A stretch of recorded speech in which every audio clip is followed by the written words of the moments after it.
on what's happening today in Gaza, in the West Bank, with some roughly 15 million Palestinians who live across this world. We were deeply shaken on October 7th with the loss of somewhere between 1,200 and 1,400 lives in Israel. That surely impacted people across this the Jewish diaspora and Jewish communities everywhere. But very quickly it became apparent, in fact it became apparent in 1948 with al-Nakba, with the catastrophe, that the retaliation was going to put into risk the lives of 2.3 million Gazans or Palestinians. And we're on day today 54 of a collective punishment of a people.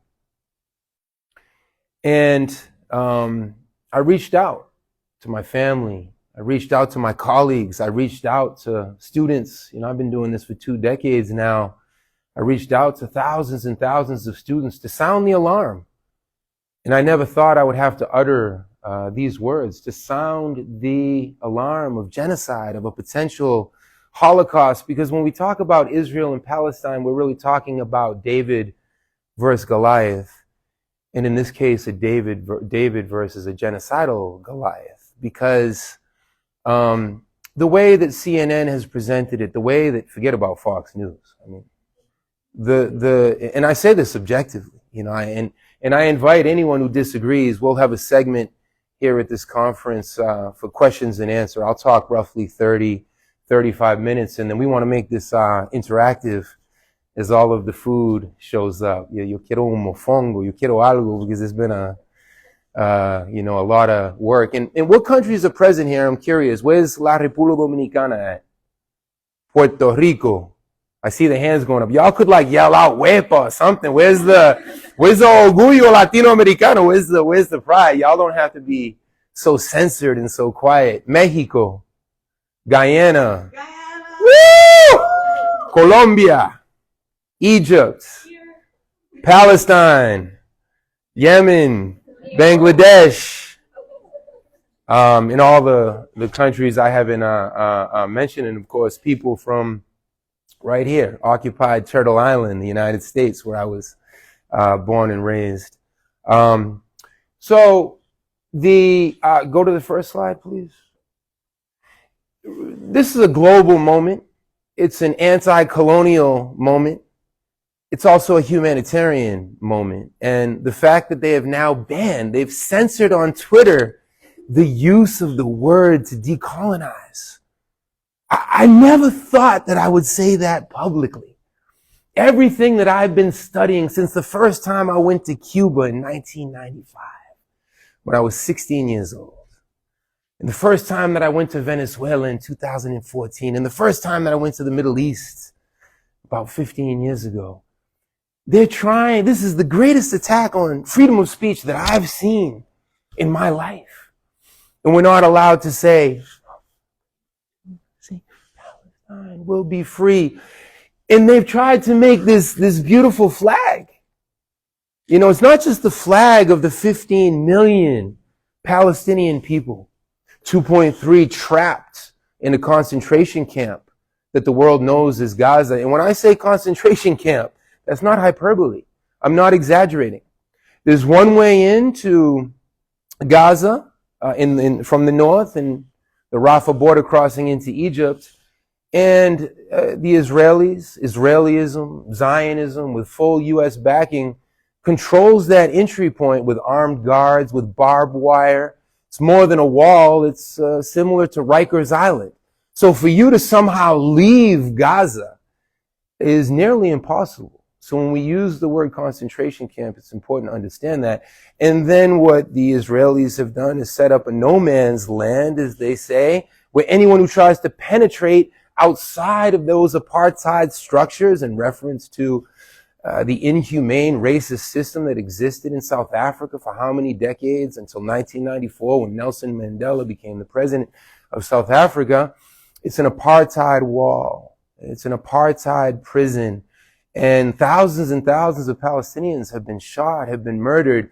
just for trying to wander outside of this ghetto. So I think the historical references to the Warsaw Ghetto are also apt. I wish they were an exaggeration, but I don't think that they are. So the first slide here is demonstrating that this is a global struggle. There's millions of people marching in Istanbul, millions of people in Pakistan, London, Venezuela, across the world.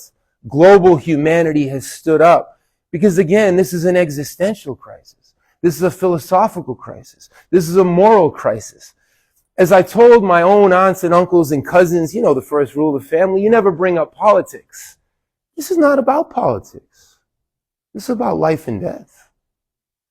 This is about a people resisting white supremacy, Zionism, colonialism, humiliation, every indignity that we could ever imagine. And when we march down Fifth Ave and 7th Ave, and we march in Boston, and when we march in Vermont, we're the ones under attack. And they've criminalized the kafir.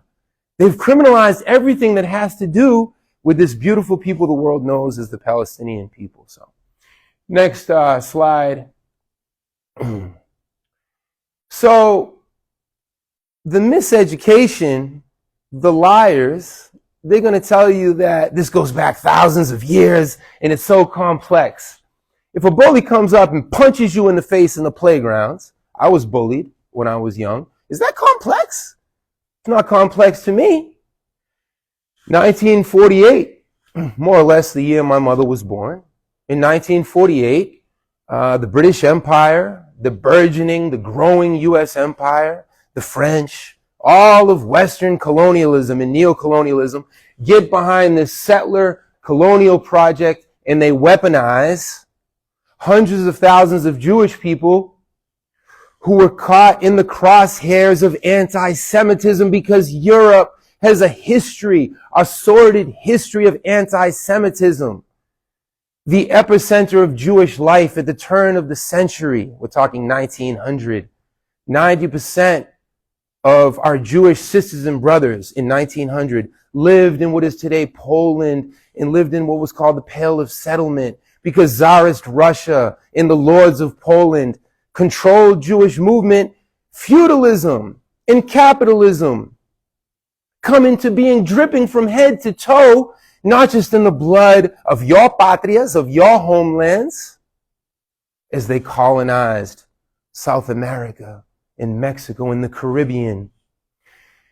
Capitalism also came into being, of course, the blood of how many millions of enslaved, abducted Africans. But capitalism, through the use of anti-Semitism, rolled over our Jewish sisters and brothers, culminating in the ultimate pogrom. I don't see too many notebooks open like I'd like to, but no judgment, as my students always say. I'm a visual learner, professor. You all have photographic memories, I know.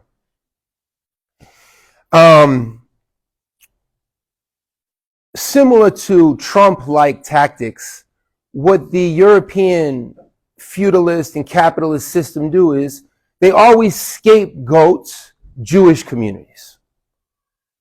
Today, what are the most scapegoated communities across the U.S.? Immigrants, the quote-unquote undocumented, the quote-unquote illegal. Now, these are inhuman, anti-human terms that I would never use, that we should never use. Anti-Semitism culminated in the liquidation of 6 million Jewish people in Poland. I was on research in Eastern Europe. I went there to Sachsenhausen, in the death camps and the concentration camps. And this was a European problem. It was called the Jewish question. It was called the Jewish problem, historically in European history. And what they've tried to do today is weaponize that history and convolute it and say that somehow anti-Semitism is coming from the Arab world or the Middle East or Palestine. And that's absolutely ridiculous. So what the British Empire does in 1917 with the Balfour Declaration is they weaponize these horrific events against Jewish communities, and British war boats, warships begin to transport the persecuted and fleeing and survivors of pogroms, and of course then the Holocaust, which is the culmination of how many centuries of European anti-Semitism. Imagine now when we march for peace, when we march for love, when we march for Palestine, they accuse us of anti-Semitism. It doesn't make sense. Anti-Zionism is not anti-Semitism. So I wanted to begin drawing an anti-colonial connection. Here we have Tupac Amaru, who my son Kawan Maru is named after, my 16-year-old. And imagine me having to sit down with my children and tell them what was happening. My children are shaken. And there's not one conscious human being in the world, Jewish, Muslim, Christian, socialist. The capitalists have consciousness. So I'll leave that there to ask theoretically. I see. Why y'all so quiet? Laugh out loud. This is your space. Don't be so intimidated. They want to intimidate us. Are we going to be intimidated? They want to silence us. Are we going to be silenced? They want to fascistize us. I just made that word up. Are we going to be fascistized? No. They want to Zionize us. We're not going to be Zionized. Quick historical definition. Zionism is an exclusionary doctrine that says that this land that we know as historic Palestine, that some people call Israel, that many people call the Holy Land, they want to say that this is exclusively for Zionists and Jewish people who don't believe in the execution, in the humiliation, in the occupation, and the genocide of the indigenous people. Those Jewish people would have no right to live there. So you could only live in Israelism, in Israel, in this Zionist entity, if you are of the same beliefs as the Netanyahus and the Herzogs and these hateful individuals. Let's keep it real. Let's keep it simple. To a Palestinian, a Zionist is the same as what the KKK is to Black America.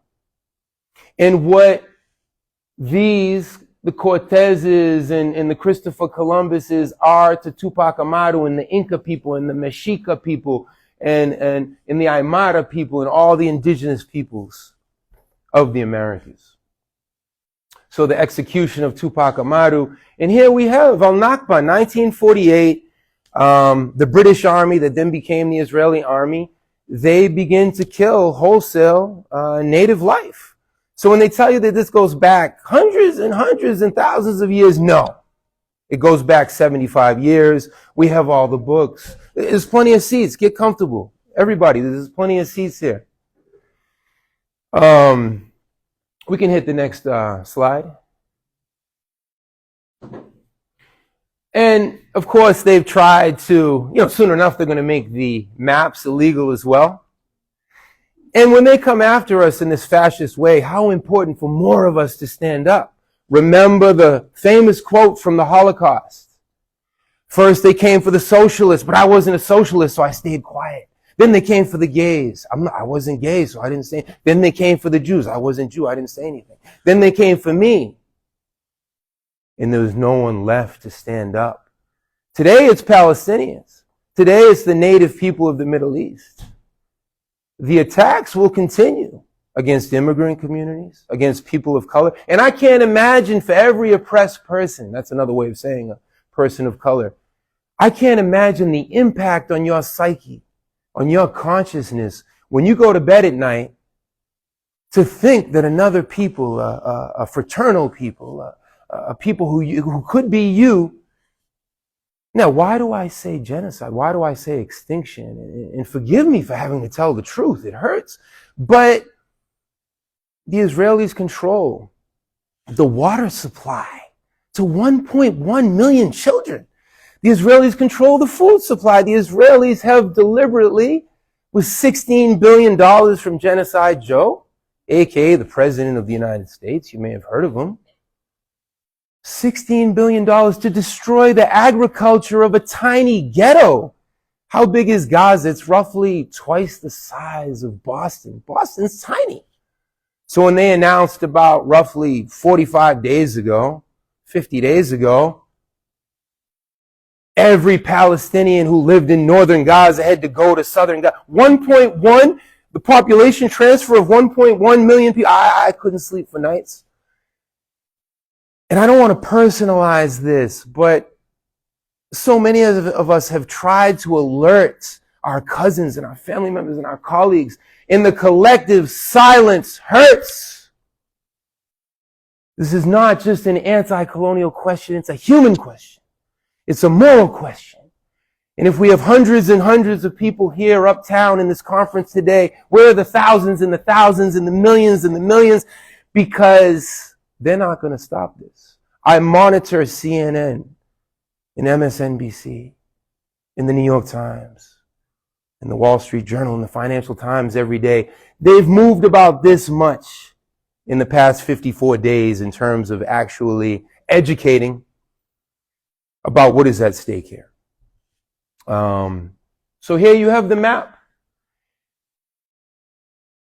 Gaza is tiny. The West Bank, thus far in the West Bank, more than 200 of our sisters and brothers have been killed in the West Bank. The settlers right now, these rabid, racist, white supremacists, no different than 1492. No different than them pilgrims who, what did Malcolm X say? They didn't land on no rocks. Pilgrim Rock landed on them. And we just had the National Day of Mourning because it wasn't a Thanksgiving, it was a Thanksgiving.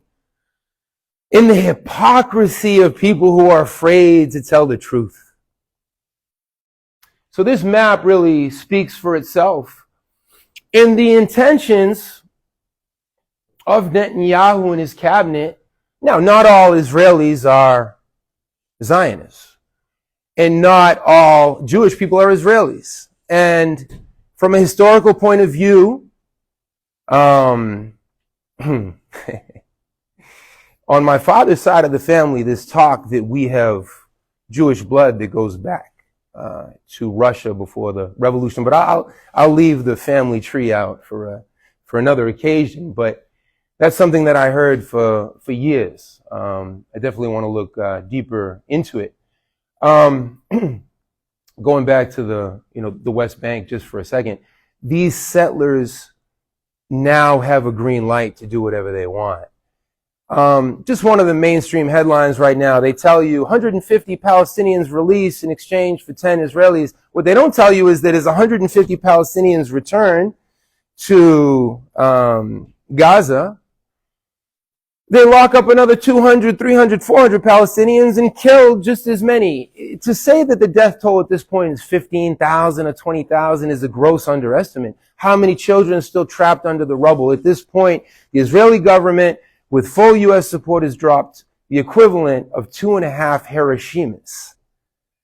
The atomic bombs that were dropped on Nagasaki and Hiroshima on a tiny ghetto, they've dropped the equivalent. It's the equivalent of the carpet bombing of Dresden. In World War II, I was in Dresden. I did this research. How come Palestinian lives don't matter? How come only Israeli death matters? Talk about hashtag white privilege. Talk about hashtag white supremacy. And just to keep it super real, I'm from the Bronx in Brockton, Massachusetts. Let's keep it 100, 100. How all these white people end up in the Middle East? You never wondered about that? That's not to say all of Israel is white. Really, no human being is white because you can fully appreciate that I'm peachy peach.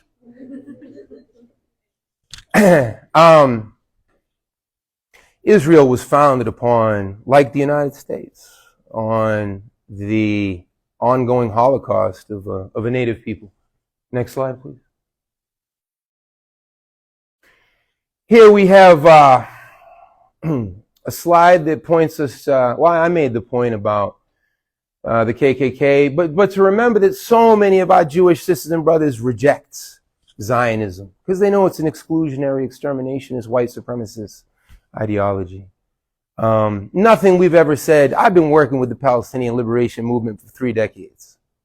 I've never heard one of our Palestinian sisters or brothers, one of our Muslim sisters or brothers, in all of our activism and organizing, express anything anti-Semitic or anti-Jewish. I'm not trying to overglorify. Of course, it's out there.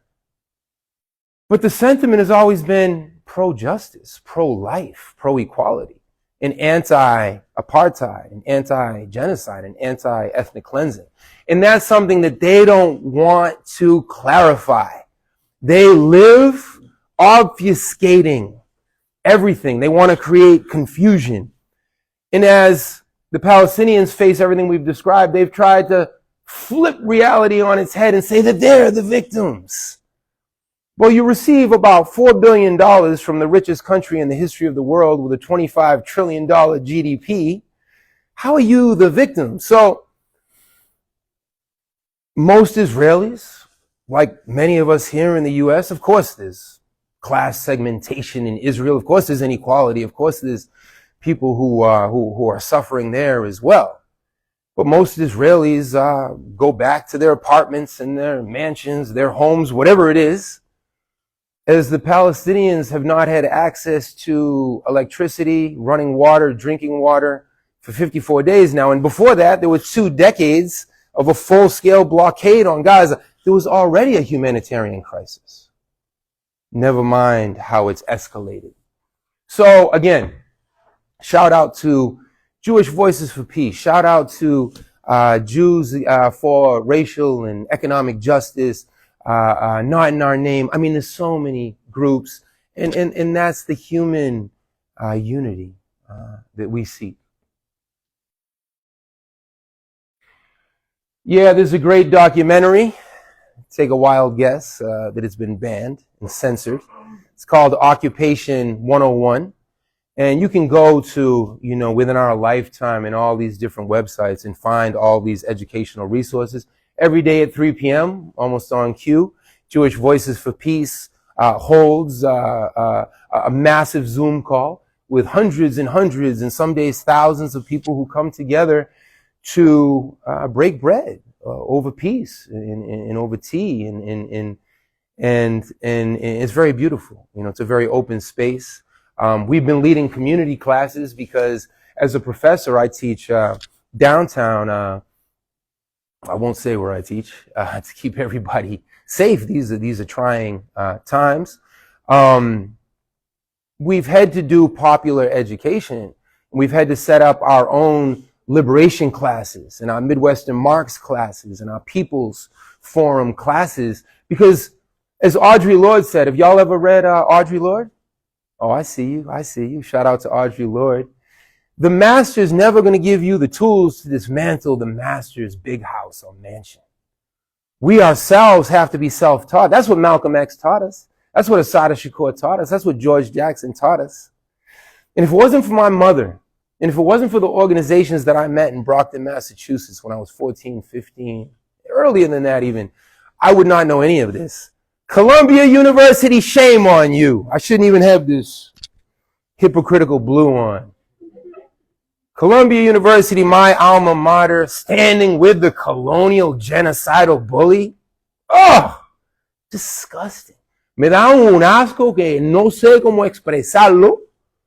Jesús Santísimo.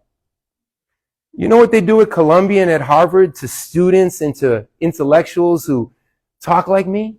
They dox them. They put them on all these websites. And then they attack us. And they curse us out and they threaten us.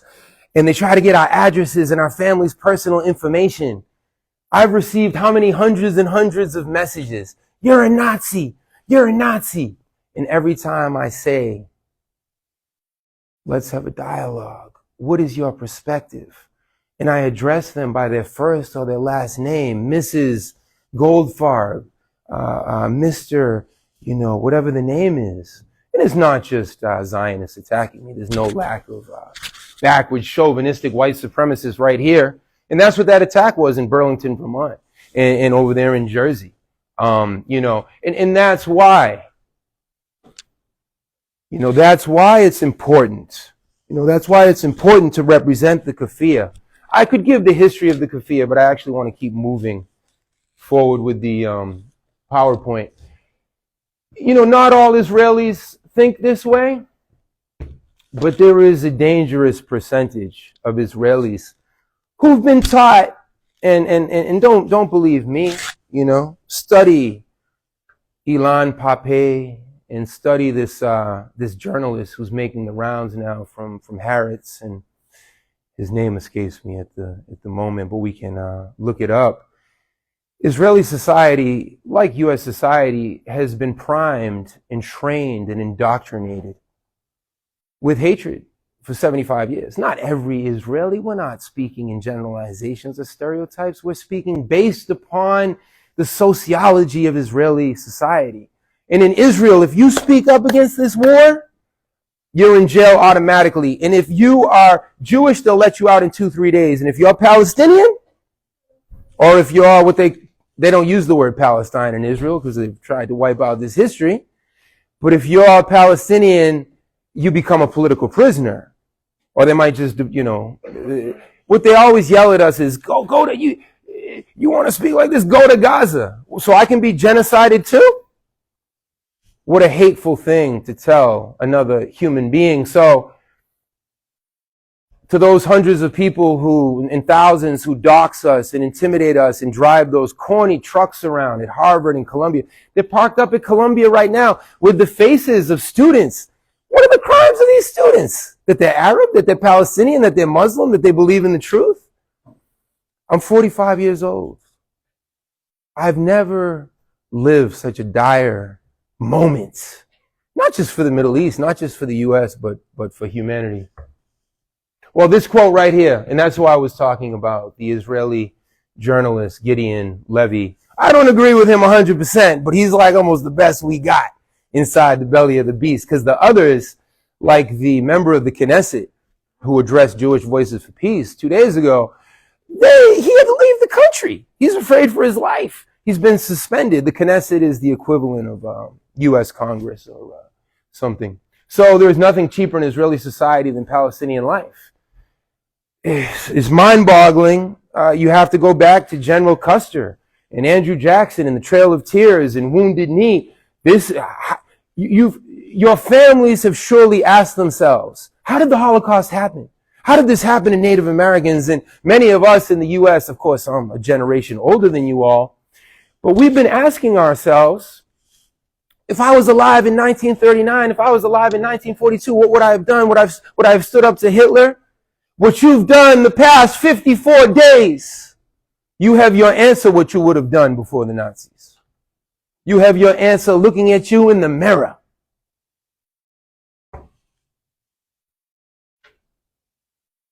Gaza resists lies of blockade and genocidal violence, censor and fascism, the essential ingredients of a genocide. There's the trucks I mentioned. Look at the landscape. It's a hellscape. I came back from Port-au-Prince in Haiti. Man, we ain't got no Haitians uptown. They're over in Brooklyn, but we're going to get over there in East Flatbush soon enough. What is this? You've devastated all of Gaza. And there's still so many, and my apologies, I can't imagine how much it hurts to tell the truth. But 54 days into a genocide, 75 years into a genocide, it's time for the truth. And this whole, y'all read them books on white fragility and white privilege and all that, all them white liberals. White liberals, talking to you, white liberals are more offended by the mention of the word genocide than the concrete reality that Palestinians have faced for 75 years. We got to keep coming back to Malcolm, to our foremothers and forefathers. If you're not careful, the newspapers will have you hating the people who are being oppressed and loving the people who are doing the oppressing.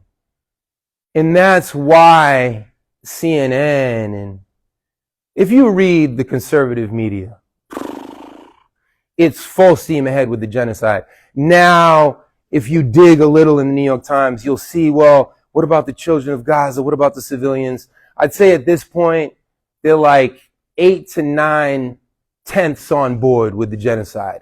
Things have shifted about this much in the past 6 weeks or so. We definitely Norman Finkelstein, the Holocaust industry. I'm going to have to go through some of these points. Where are we at with time? Because I want to leave time for interactive back and forth. I'm good. What an answer. What a precise scientific answer. You good.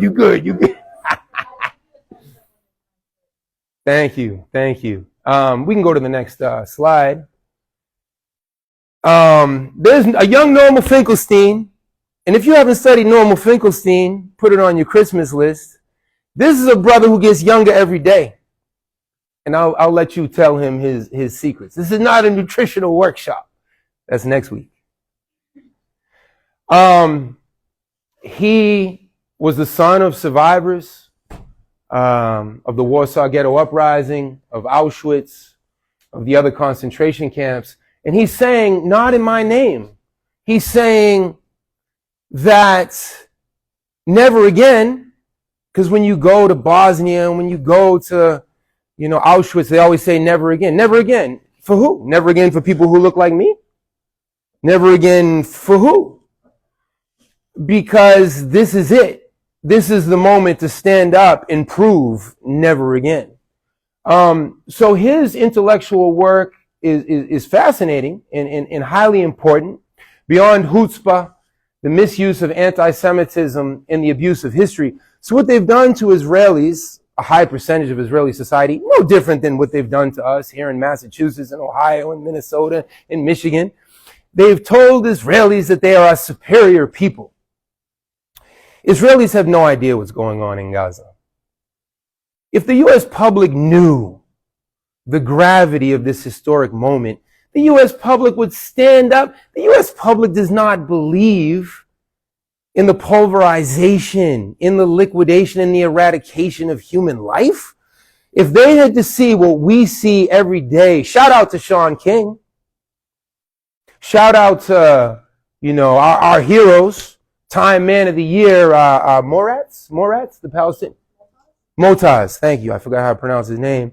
And everyone on the front lines, many who've been killed at this point. More than 100 UN workers, unarmed, trying to give out like medicine in little lunchbox. Over 100 UN workers murdered? Unparalleled in human history.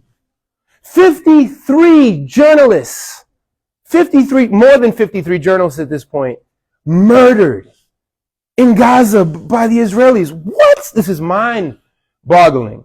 So their whole ideological premise is based upon a lie that us teaching this true history, this censored history, is somehow against Jewish people. It doesn't make sense, but they've pulled the wool over our eyes.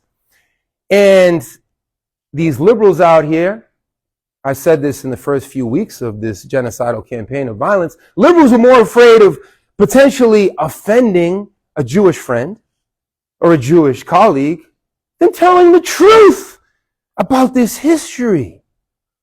So miseducation is genocidal, y'all. White fragility is genocidal as well. Tweet that to Elon Musk. And if we don't have that history, what future do we have? If we had a longer period of time, we would go through all of this. Jewish sisters and brothers united with Muslims. This was Trump's ban. Next slide, please. I do want to spend a moment or two here. I began with this. Excellent musical film. If you haven't seen Fiddler on the Roof, I've been rewatching Fiddler on the Roof, and I'm not ashamed to say I come out of the 12-step world. I'm a survivor myself, and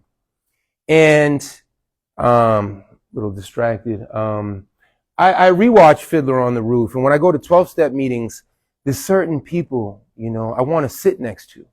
And I need my keffiyeh close, and I need my Palestinian flag close, because I have to remember I'm human. I have to remember that in this world is not just based on xenophobia and hatred and on ignorance. So I covered some of the history of anti-Semitism in Europe, but that's European history. And what the Zionists have tried to do is say that somehow the Palestinians and the Lebanese and the Syrians and the Transjordanians, as they were called a century ago, are responsible for anti-Semitism. It's completely ahistorical. It's laughable. Like Ben Shapiro, whatever his name is. These people are laughable, but there's nothing laughable about their rhetoric and their brainwashing and their indoctrination when it's part and parcel of a genocidal campaign. So the lies are just as dangerous as the bombs. So I basically talked about this history, but it's important to go through the historical parallels. The humiliation of Palestinian life was the humiliation of Jewish life. So these natural, organic, anti-colonial, pro-human bonds between our Jewish sisters and brothers and our Muslim and Palestinian sisters and brothers. And before World War I, Palestine, historic Palestine, before the British Empire took over, roughly 80 to 85% Muslim Palestinians, 7 to 8% Jewish Palestinians, 8 to 9% Christian Palestinians, and they lived in peace. And that's what Zionism will never tell you.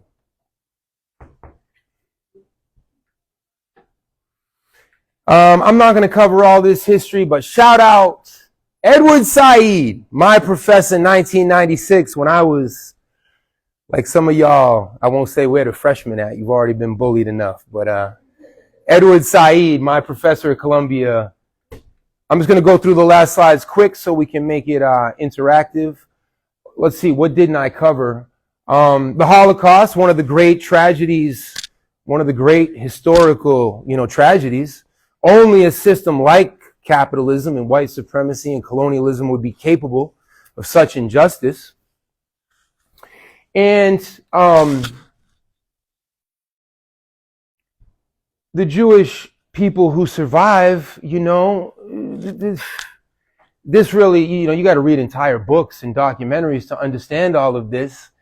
But here are the British sponsored, the Zionist sponsored boats that bring the refugees, because the Zionist vision needs Jewish bodies to carry out this Zionist plan. And so many Jewish families arrived and said, no, we don't believe in this displacement. And they left Israel, Zionism divides the historic Jewish soul somewhere down the middle. The historic Jewish soul is trapped between two holocausts.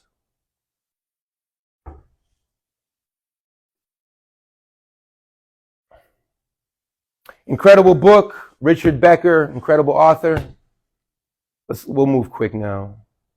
My goodness, the media, the propaganda, the lies. It hurts. It hurts. I don't think I've ever slept so little in my life. It hurts. It hurts. The settlements continue in the West Bank. I mean, just think of the cowboys. And there's a whole lot of colonized people out there who've internalized the colonization. And when you see the Native Americans fighting back against the cowboys, you grew up rooting for the cowboys. Who are you going to root for now? And forget about rooting. Who are you going to stand with? Al-Nakba, 75 years, different IG channels and Twitter. In the Israelis, the anti-Zionist Jewish organizations breaking the silence. Shout out to all of them. Whether it's Tweedledee or Trump or Tweedledum, Obama, Trump, Biden. What is Israel from a geopolitical? 2 more minutes? 2 more minutes to the facilitators? Is that cool? Y'all looks hesitant. Israel geopolitically is an extension of U.S. empire. Israel can bomb Syria whenever they want. Israel can bomb Iraq whenever they want. The U.S. does too, but the U.S. has Israel on a short leash to do the real dirty work. And here is the documentation. The billions they don't have money for our communities in the South Bronx, East Flatbush, Jackson Heights, 125th Street, Harlem. But they can send, at this point, over $250 billion for a proxy war in Ukraine against Russia, $4 billion per year, Israelis receive per capita often more money than we ever will from our government. This government does not represent us.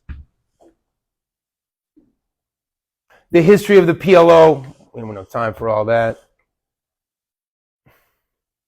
The Intifada, the history of resistance, and this is the history of the kafia.